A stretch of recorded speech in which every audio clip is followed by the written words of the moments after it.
Salut Xavier. Eh bien, salut Guilain, bonjour à tous. Est-ce qu'on va avoir un rayon de soleil un jour? Je sais pas. On ne sait pas. Non, mais on ne l'a pas vu depuis longtemps. Et donc, on a tourné quand il y en avait un. Donc voilà, mais depuis, on ne l'a pas revu. Ta question, c'était, je voudrais de l'ail toute l'année dans mon jardin. Ouais. Est-ce que c'est possible? D'avoir tout le temps cette saveur d'ail. Ouais, Voilà. on peut. On va commencer par l'ail classique. Donc là, en ce moment, fin février, c'est bien, jusqu'à mi-mois, jusqu'à mars, mais fin février, c'est bien. Là, on a tout ce qui est plantation d'ail à bâton, d'ail de printemps, on va dire. Ah, il y a bâton, t'as dit? Ouais, l'ail à bâton, c'est l'ail qui fleurit, on casse la fleur. D'accord. En fait. Et donc là, ça c'est une tête que tu m'as ramenée, que tu vas planter. Ouais. Donc c'est un ail rose. Oui, c'est ça, ail rose. Ail rose, ça ne veut pas dire que la tunique est rose. Hein. Oui, je Ouais. soupçonnais une arnaque. Mais... Par contre, ça veut dire que le cailleux, quand tu vas le défaire, lui, il est rosé. rose. Ouais. Rosé, en fait. Donc c'est lui qu'on va planter en ce moment. L'inconvénient qu'il a, c'est qu'il a des rendements un peu plus faibles que l'ail d'automne. L'avantage, en revanche, c'est qu'il se conserve bien, il se conserve plus longtemps. Là, tu vois, là j'ai sorti une tête d'ail d'automne de ma récolte. C'est pas de l'ail rose, ça, du coup. Alors non, c'est de l'ail violet, c'est du germidour. Et le problème, tu vois, c'est qu'il commence déjà à échauffer. Ah oui, il pourrit. Ouais, il commence à s'abîmer, alors que l'ail blanc, lui, hop, normalement, j'en ai une tête aussi, tac, et voilà. Alors T'as peur des vampires ou quoi? Voilà, plus petit, mais qui se conserve mieux, tu vois. Oui, il a l'air plus... Donc là, cet ail-là, c'est celui-là que tu vas planter en ce moment, dès que le terrain aura un peu ressuyé. On avait fait une vidéo sur la plantation d'ail, c'est une plantation qui est relativement simple. On peut la faire sur petite butte pour favoriser le drainage.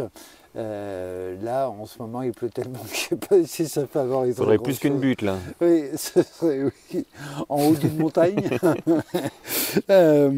Et donc, ça, c'est les deux eaux. C'est vraiment à retenir. On a l'ail d'automne qui a un rendement un peu supérieur à l'ail d'hiver, mais qui a une conservation un petit peu moins longue. Et après, il y a l'ail qu'on plante en ce moment, qui a une meilleure conservation, mais des rendements un petit peu moins importants. Et si on intervertit, par exemple, moi, il me reste de l'ail... Ah, ça ne marche pas, parce qu'il y a une question d'accoutumance de la variété à la longueur de jour. Ouais. Tu vois, et il y en a un que tu vas planter sur jour qui continue à décroître, alors que l'autre, tu le plantes sur des jours croissants. Ça va pas se lever, ça va pas pousser. Non, ouais, ça fait une vraie différence. Donc voilà, que tu plantes de l'ail d'automne ou que tu plantes de l'ail de printemps, il y a par contre un truc qui est vraiment faisable toujours, c'est tes cailloux du centre, tu les mets de côté, puis tu les plantes plus serrés pour faire de l'ail vert. Donc voilà aussi une façon d'avoir cette saveur d'ail plus longuement, c'est-à-dire que ton ail n'est pas encore sec, il n'est pas encore prêt, mais néanmoins, tu as tout l'ail vert à récolter. Donc au moment où ton ail échauffe, etc., toi tu sais que tu as l'ail vert que tu peux prélever. De l'ail vert, tu peux en planter à l'automne et tu peux en planter en sortie d'hiver. Et ça c'est dans la vidéo qu'on a faite sur le l'ail. Oui, oui. Sur avec l'ail, tout ça, où on explique tous les trucs. Oui. Et donc, il est vraiment, vraiment intéressant pour ça, l'ail vert. C'est ce qu'on appelle l'aillé aussi. Vraiment un super truc. Donc, quoi qu'il en soit, les deux variétés, que tu les aies plantées à l'automne ou à l'hiver, la récolte va avoir lieu à peu près au même moment, au mois de juillet. Ce qui fait que c'est vraiment l'ail vert qui va arriver en secours pour te procurer cette saveur d'ail. Mais on va s'apercevoir qu'on a plein d'alternatives à l'ail pour avoir cette saveur aillée néanmoins. Les Romains disaient n'allez pas manger l'ail aux jeunes hommes qui voulaient s'engager dans l'armée parce que l'ail était le quotidien, était l'ordinaire des soldats. En fait, c'est une super plante. Truc tout bête, mais on s'en doute pas, il y a 20% de protéines dans l'ail. Il y a énormément de vertus, entre autres bactéricides, etc. Oui, l'ail, c'est vraiment, on l'a dans le régime crétois, on l'a dans tout ça. C'est vraiment une plante de base. Et on va voir qu'on a plein de plantes qui contiennent de l'alicine et qui ont cette saveur d'ail marquée. Alors, dans les alternatives à l'ail... les alternatives. Ouais, oh là là, joli, joli.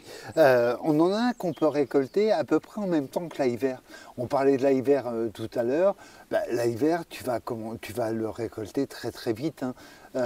Au mois de janvier, tu as les premiers, hein, sans problème, jusqu'à ce qu'ils commencent à sécher au mois de juin. Donc vraiment, tu l'as longuement. Il y en a un autre qu'on a très longuement. Je te le fais goûter. Hop, et tu le connais. Tiens, si tu veux goûter ça, c'est vraiment très très bon. Et la saveur aillée est vraiment marquée, elle est vraiment très forte. Ouais. Alors ça, c'est l'ail éléphant, en fait, tout simplement. Et tu vois, j'en ai des touffes que je laisse repartir comme ça, qui ne sont pas destinées à être récoltées pour les cailleux. Mais pour les feuilles, ouais, pour les feuilles. C'est de l'ail d'ail éléphant. Voilà, et dans le nord de la France, on appelle ça le poirail. Ouais. Et il y a un côté, c'est un peu intermédiaire entre le poireau perpétuel et l'ail. Et donc là, si je veux, je peux aussi, hop, le récolter comme un petit poireau perp. Ah ouais, tu vois, pour avoir... comme un petit poireau perp. Ah ouais. Et c'est vraiment très très bon, je trouve. Et c'est tellement facile et on l'a tellement longtemps. Et ouais, c'est ça. En fait, tous les ans, tu le récoltes, mais oui, il reste en terre. Ouais, je le laisse faire. Ouais, ok. En fait, il se débrouille. Autre chose, ce que j'aime bien d'en avoir quelques souches comme ça, c'est que comme je ne veux pas obtenir les cailleux, je me moque qu'ils fleurissent. Et qu'est-ce que la fleur est belle. Ah ouais. Donc là, j'ai toujours des belles fleurs à cet endroit. C'est vrai que les fleurs d'ail éléphant, on les voit jamais en fait. Eh ben non, comme on il faut absolument casser la fleur. Les cailleux. Ouais. Et là, je les laisse fleurir et je me régale du spectacle. Alors, une autre alternative à l'ail, c'est la ciboule de Chine, une ciboule à feuilles plates et à goût d'ail. Alors, hop, j'en ai ici. Tac, donc vraiment feuilles plates et goût d'ail. Je te laisse goûter, tu me dis ce que tu en penses. Très très fin, très léger. Ah oui, c'est beaucoup plus doux que les feuilles d'ail éléphant. Ouais. Et là, je cherche à faire encore plus doux, tu vois. Hop là.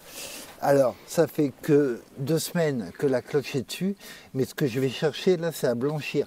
Par contre, tu vois, rien qu'à la tripoter, le parfum d'ail est quand même... c'est délicat, c'est fin, c'est vraiment très, agréable. Très bien.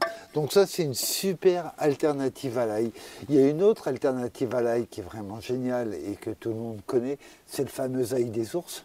Oui, bah oui. Alors, il n'y en a pas ici, parce que l'ail des ours, lui, ce qu'il aime, c'est les terres plutôt humiques, les situations à mi-ombre. Et donc, moi, j'ai essayé plusieurs fois. Hein, et comme je suis sur des argiles hydromorphes, il ne tient pas du tout. Par contre, on a une alternative à l'ail des ours qu'on va aller voir tout de suite. Alors, une autre alternative qu'on a à l'ail, donc, pour ceux qui, comme moi, ne peuvent pas avoir d'ail des ours, c'est l'ail trichètre, l'Allium trichètrum. Donc, super, parce que la feuille est vraiment très très bonne, très douce. Ça évoque la ciboule de Chine qu'on a vue tout à l'heure. Est-ce que tu veux goûter du coup? Moi, j'aime beaucoup. C'est très doux, c'est presque comme un légume. Ouais. On le récolte et on le cisèle. Et on peut faire vraiment de l'ail trichètre sauté à la poêle. C'est vraiment, vraiment excellent. Mais je trouve que c'est vraiment aussi bon que de l'ail des ours pour avoir goûté les deux. Oui. Ouais. La qualité est là, quoi. Voilà, avec aussi, comme l'ail des ours, il fleurit assez tôt. Pas aussitôt que l'ail des ours, mais il fleurit quand même assez tôt. Et la fleur est vraiment délicieuse. Ciboule de Chine qu'on a vu tout à l'heure, la fleur est délicieuse aussi. Oui, c'est qu'il y a les fleurs aussi qui sont bonnes. Ouais. Et c'est extrêmement mellifère. Donc c'est vraiment bienvenu au potager. Donc voilà quelques alternatives qu'on peut avoir à l'ail. On va en avoir une autre bientôt aussi, qui est spontanée. C'est l'Allium vineale, l'ail des vignes, qui est vraiment très très bon, facile à reconnaître et tout. Donc là, il est encore un petit peu tôt pour l'avoir, mais on va pas tarder à le voir surgir. Et on en a un autre pour cet été qui est vraiment excellent, c'est le tulbagia. que les Anglais l'appellent le Society Garlic, l'ail de société, parce qu'effectivement, le parfum aillé est très très fort, mais il ne provoque pas de retour, on va dire. Et il y en a un que je trouve vraiment très joli, c'est l'ail rocambole. Ah oui, il est superbe. Il est vraiment magnifique. Je trouve ça dommage de trop couper ses feuilles parce qu'après il ne fait plus sa tête. Mais le fait de voir la tête faire des ronds dans l'air, c'est absolument magnifique. Donc il produit des petits cailleux aériens. Et attention, hein, ah oui, ils sont costauds. Parce que le petit cailleux, waouh, waouh, waouh, ça envoie dur. Mais néanmoins, alors lui, c'est tout début d'été qu'on l'a. Il est vraiment génial. Il permet aussi, pareil, de patienter jusqu'à la récolte, puisque l'ail classique, l'ail vert aussi commence à jaunir au moment où on a ces petits os rocamboles qui sont vraiment délicieux, délicieux. Il y en a un autre pour l'été qui est vraiment génial, dont je parlais donc à l'instant, c'est le tulbagia, l'ail de société, et dont on va consommer la feuille, attention, hein, c'est costaud. Hein. Et la fleur qui est vraiment un régal. Ce qui est génial avec, avec le tulbagia, c'est qu'il pense qu'à fleurir. En fait, on a l'impression qu'il n'a de cesse que de fleurir. Il fleurit du printemps au premier gelée. Donc c'est vraiment génial pour ça. On le trouve où le tulbagia? Le tulbagia. Tulbagia ouais, Tulbagia. Ok, tulbagia, ouais, souvent. Ouais. Et donc là, vous allez le trouver, et je vous encouragerai jamais assez, sur les fêtes des plantes, où là, il y a beaucoup de producteurs qui le font. On va le trouver aussi, je pense, chez Hortiflore, chez Aromantique, par correspondance. Tu nous fais un petit récap par espèce? Ouais, avec plaisir. Donc, on va commencer par les classiques, l'ail classique. Donc, il y a l'ail qu'on plante à l'automne, qu'on va récolter au mois de juillet, ou qu'on va récolter en ail vert, grosso modo de février à juin, en ail vert. Ouais. Et après, on le récolte au mois de juillet et on le conserve. Alors, il se garde un peu moins que l'ail d'hiver, mais néanmoins, on peut le conserver à presque un an, je dirais. Après, vous avez l'ail d'hiver, donc la tête que tu m'as apportée, l'ail rose par exemple, ou l'ail blanc aussi d'hiver. Alors lui, on va le récolter en ail vert, pareil, sortie d'hiver et tout le printemps. Il va sécher au mois de juin. Donc jusqu'au mois de juin, on a de l'ail vert. Et après, on va le récolter au mois de juillet. Et là, il a une conservation qui est assez bonne. Normalement, on peut le garder un an sans problème. Attention, l'ail, c'est pas simple à conserver au niveau des températures. Ça se conserve à une quinzaine de degrés. Ou alors, il faut réussir à le bloquer à 0 degré. Le problème, si on le garde à la maison, c'est qu'on a trop chaud. Et que tenir des températures à 0, c'est vraiment sans énergie fossile, c'est vraiment complexe. Moi, je le garde dans la maison. Petit inconvénient, donc ça échauffe un peu parce que la température est un peu trop élevée. Et autre inconvénient, ça parfume un peu parfois. Autre ail qu'on peut avoir, l'ail éléphant. Donc l'ail éléphant en culture classique, on va pouvoir le récolter pareil au mois de juillet, grosso modo. Quand on va casser les têtes au cours du printemps, les têtes se consomment, hein, et attention, on a un goût d'ail, hein, mine de rien. Ou alors on peut le cultiver en poirail, c'est-à-dire le laisser vraiment faire une souche, et puis là le récolter pendant tout l'hiver et tout le printemps, quasiment. Donc voilà, poirail, super intéressant. On en a une autre qui est intéressante, donc ciboule de Chine, qu'on a vu tout à l'heure. Ciboule de Chine, alors floraison estivale, la fleur est très très bonne. Jolie petite fleur blanche en clochette. Et moi je dirais qu'on le récolte, alors comme on n'a pas d'hiver très marqué, j'entends par très marqué des gelées vraiment un peu hardes et qui durent, là moi la ciboule de Chine, je la récolte toute l'année. Ouais. Une autre alternative, c'est l'Allium trichotrum. Alors là, c'est plutôt au printemps, mais c'est qu'on récolte, mais on peut l'avoir. J'ai l'impression qu'il est là tout le temps. Toute l'année. On n'a plus d'hiver suffisamment marqué pour qu'il soit non persistant. On a l'ail rocambole, méfiez-vous, méfiez-vous, hein, c'est costaud l'ail rocambole. J'ai l'impression que c'est court l'ail rocambole. Ah là oui, oui. Pour moi, l'ail rocambole, je le vois, il est tellement beau. Il est tellement beau. C'est pour les esthètes, c'est pour les amoureux de la nature. C'est magnifique. Avoir de l'oignon rocambole et de l'ail rocambole, je vous assure que ça donne une super allure au potager.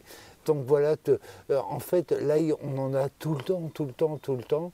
Le tulbaga dont je parlais, voilà. Et alors là, c'est plutôt pour l'été. Sachant que voilà, en été, on va récolter l'ail de l'année. Enfin, l'ail, c'est pour les amateurs, c'est facile d'en avoir vraiment, vraiment toute l'année. Et pour conclure, moi j'ai une question sur la confusion qu'il y a entre les ciboules, les cives. Enfin, pourquoi la cive Saint-Jacques, on n'en parle pas? Oui, parce qu'elle n'est pas aillée, hein, tout simplement. Alors, à quoi on distingue tout ce qui est ail, poireau, etc., de oignon, cive, ciboule? Tout simplement, il y en a un qui a une feuille plate. Ça, c'est de l'ail éléphant. Là, on voit la ciboule Saint-Jacques et la feuille est tubulaire. Donc, dès que c'est une feuille tubulaire, oignon, cive, ciboule, dès que c'est une feuille plate, ail ou poireau, voilà. Mais la ciboule de Chine, elle est plate? Eh ben oui. C'est vraiment l'exception. Et comme par hasard, la ciboule de Chine a un goût d'ail. Donc voilà, feuille tubulaire, plutôt cive, feuille plate, plutôt ail. Eh ben super, merci Xavier. Je t'en prie, et puis bonne dégustation.